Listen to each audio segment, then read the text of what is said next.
మంత్రి టీజీ భరత్ నివాసంలో ఘనంగా దీపావళి వేడుకలు జరిగాయి. మరింత సమాచారాన్ని మా ప్రతినిధి సుంకన అందిస్తారు.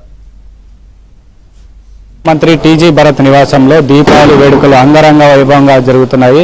మంత్రి టీజీ భరత్ కుటుంబ సభ్యులు అదేవిధంగా బంధువులు అభిమానుల మధ్య ఎత్తున కూడా టపాసులు కాస్తూ స్వీట్లు పంచుకొని పెద్ద ఎత్తున కూడా చాలా గ్రాండ్ గా చేసుకుంటున్నటువంటి పరిస్థితి. మనతో మాట్లాడి మాజీ రాజ్యసభ సభ్యులు టీజీ వెంకటేష్ సార్ ఎలా చేసుకుంటున్నారు సార్ ఈసారి?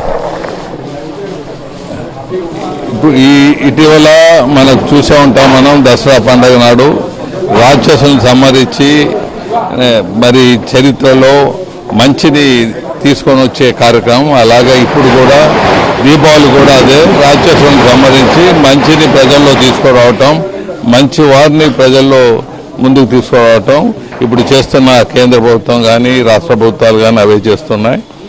గూగుల్ సంస్థ 15 బిలియన్ మనము మన క్యాబినెట్ లో పాస్ చేసింది 10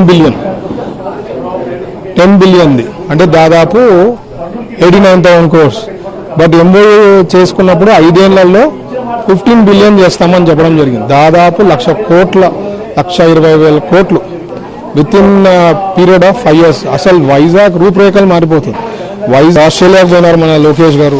దివాళీ అన్నామో నేను దసరాకి జపాన్లో ఉన్నాం. మాకు పండగలు ఇవన్నీ కాకుండా we are working towards the state, working towards public for Andhra Pradesh growth factor కోసం.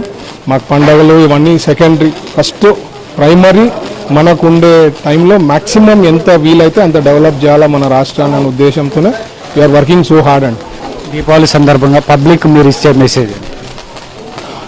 పబ్లిక్కి అందరూ హ్యాపీగా ఉండాలా, మేము కూడా హ్యాపీగా చూసుకుంటున్నాం, ఎక్కడ ఇష్యూస్ లేకుండా వీఆర్ టేకింగ్ కేర్ ఆఫ్. మీ బ్లెస్సింగ్స్ కూడా మా పైన ఉండాలా. మేము ఎల్లప్పుడూ we are there for the people, will take care of you very well అనేది నేను చెప్పదలుచుకున్నాను. Thank you. సో మొత్తం మీద అయితే ముఖ్యమంత్రి నారా చంద్రబాబు నాయకత్వంలో రాష్ట్రానికి 7.5 కాలంలోనే ఎన్నో పరిశ్రమలు వచ్చాయి. అదేవిధంగా రాష్ట్ర ప్రజలకు కూడా మంత్రి టీజీ భరత్ అదేవిధంగా మాజీ రాజ్యసభ సభ్యులు టీజీ వెంకటేష్ కూడా ప్రత్యేకమైనటువంటి శుభాకాంక్షలు చెప్పినటువంటి పరిస్థితి. కెమెరా పర్సన్ రాజశేఖర్తో సుంకన్న, ఏబిఎన్ ఆంధ్రజ్యోతి, కర్నూలు.